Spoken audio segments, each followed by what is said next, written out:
pull that mic up in front of you. Go back there? Yeah. Gotta jump up and down first. Molly? So what have you been up to the last few days in A lot. A lot of obligations, a lot of different things that I kind of have to attend to, but it's been a lot of fun. I'm glad to be back in Eugene and just being with the guy. In the back, Jake?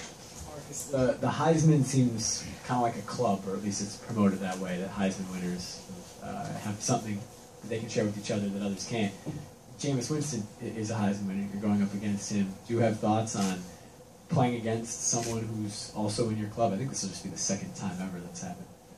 Yeah, it's going to be a lot of fun. But, Jameis doesn't play defense and I don't play defense, so we won't actually be playing against each other. But, it's going to be a lot of fun. We're looking forward to it. It's going to be a great challenge for us to play against that team, and I'm sure Jameis will come on if we are. Rob Mosley? After all the chaos of that week, what was it like to get back to work? Did you feel like you were able to get right back into it Tuesday? And just, how much did you appreciate kind of just getting back to your routine that way? Yeah, you said it best. I appreciate every moment of it. It was nice to just get back in Eugene. I think a lot of people don't really realize how busy that award circuit is. But yeah, I had a lot of fun. I enjoyed it, but it's just good for me to be back in with us guys. Far side on the right? Marcus, you encourage everyone to dream big, the younger kids. Did you dream this big, and what's it like fulfilling these dreams? Yeah, growing up, I definitely had dreams to be a part of the ceremony, I hope that kids around can do the same. But yeah, it's an incredible feeling, but it's really hard to explain sometimes. But I'm just really grateful to even be a part of that, and now to be a part of that really fraternity with you. Andrew, over on the right side. Marcus, with Evo going down, do you feel like you have to take on any extra leadership burden with him not physically be on the field with you guys? Does that change at all how you approach leadership in the Rose Bowl? Not necessarily. I think guys on defense will have to step up. At the same time, I think Ifo wants us to continue to maintain what we're doing, and he's been awesome, ever since being injured, but he's really kept everyone's spirits up, and to have that type of leader, even when he's out on the field, is so pivotal. He understands that he still has a lot of influence, even if he's not on the field. And guys will rally around him, and we'll be all right. Front left, Ryan. Marcus, how well did you get to know Jameis at the Manning camp, and what is it about his game that you respect? I really didn't get to know him a whole lot. He was there for a couple of days and then had to leave a little early. But from being around him, he seems like a nice guy. And just watching him play, he really has a command of that offense. He really leads that team. Whenever they're down, he's going to make that play for them to win that game. And he's that type of player. And it doesn't matter if they're losing, they always can count on him, and that's very respected. Far right, Jake. Marcus, how did the team respond when Ifo went down, and how did they rebound after that? Yeah, the response is positive. For us, we just got to continue to have that same mindset of the next guy up. It's always tough to see one of your teammates go down, but like I said, Ifo's been so positive the last few days that guys really haven't allowed themselves to be negative about it, and just to kind of have Ifo there rallying us and making sure that we will be all right helps us out in this transition.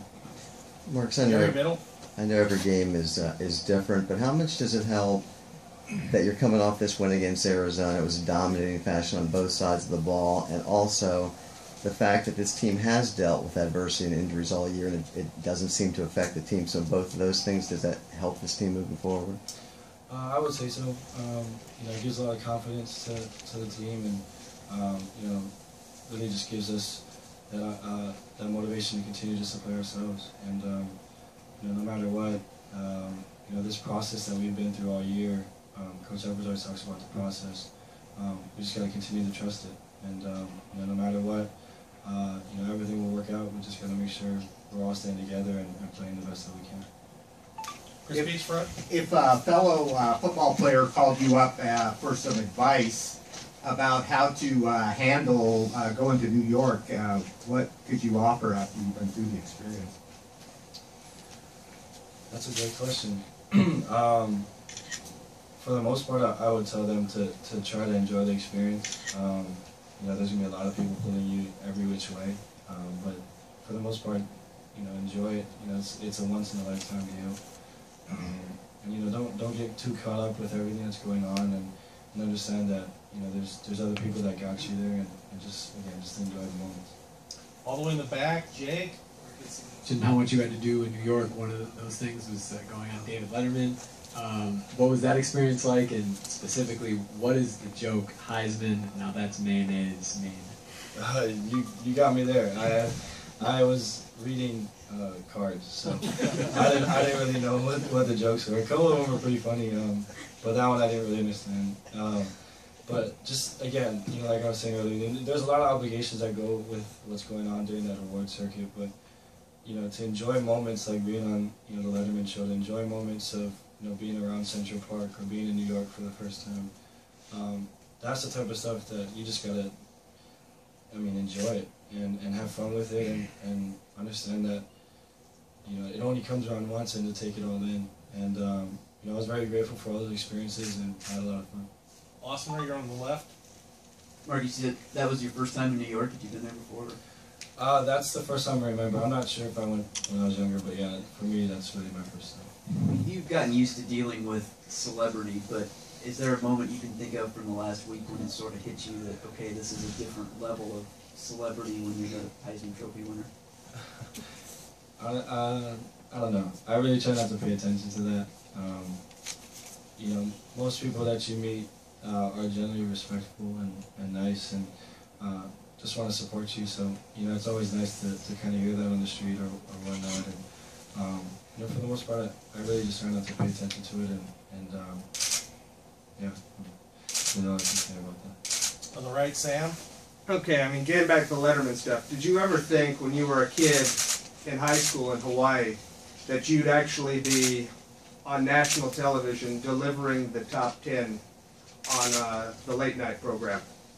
Not at all. And you know, a lot of my buddies back home were really excited, and you know, thought that entire piece was really funny, and you know, for me that was incredible. I mean, you know, talk about once in a lifetime experiences. That's one of them. And you know, again, it was a lot of fun, and something that I'll remember for the rest of my life. In the back, John. Marcus, Byron downstairs said that this team is working harder than anything he's seen here before. What do you think that is? What's been the biggest cause for this team to work harder than it has maybe in the past? I don't know. I think people want to play for each other. They care about each other. You know, there's. I mean, everyone's gonna go through a little adversity, and I think that kind of brings people closer. And you know, we've been through a little bit of adversity all year, and you know, guys really just kind of care about each other and want to play for each other. And you know, when you have that type of motivation, it tends to make you work harder. And I think you know, that's kind of what's going on with this team. And you know, like Brian said, that's kind of special to be a part of. On the right, Joe. Yep. Marcus, how are you going to spend the holidays, and what do you think is the one biggest challenge for the team right now? I'm going to be headed home actually tomorrow, so that'll be nice. I'm looking forward to that. But moving forward, I think the biggest challenge will be to continue to trust this process that we've been on. You know, it's unfortunate that sometimes there's a couple bumps in the road. And sometimes that can make you deviate from what you want to do. And you know, the biggest challenge is going to be trusting what the coaches continue to prepare for us, and trusting that this process that we've been on this entire year is going to get us to where we want to be. And you know, if we continue just to believe in each other, believe in the coaches, we'll be all right. In the front, Will.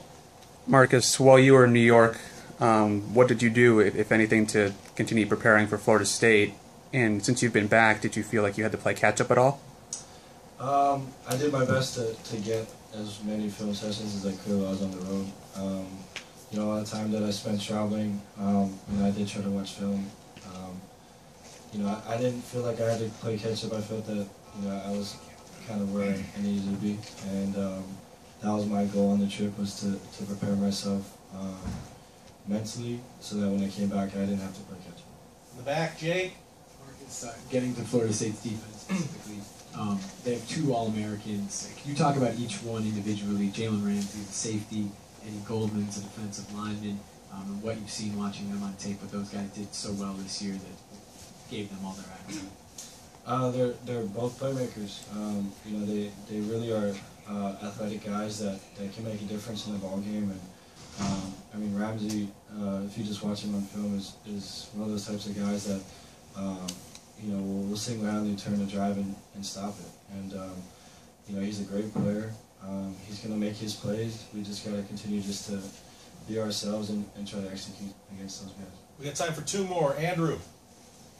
Ty Griffin has been given the defensive look as kind of playing Jameis in some ways this week. But for you, as a former Georgia Tech quarterback who's played Florida State and prepared for a defense like that, does he give you any kind of look about what to expect from Florida State? I know it's a different team from last year, but tendencies or anything like that, kind of inside view. As in Ty? Ty was... Yeah, Ty. Okay. Not necessarily.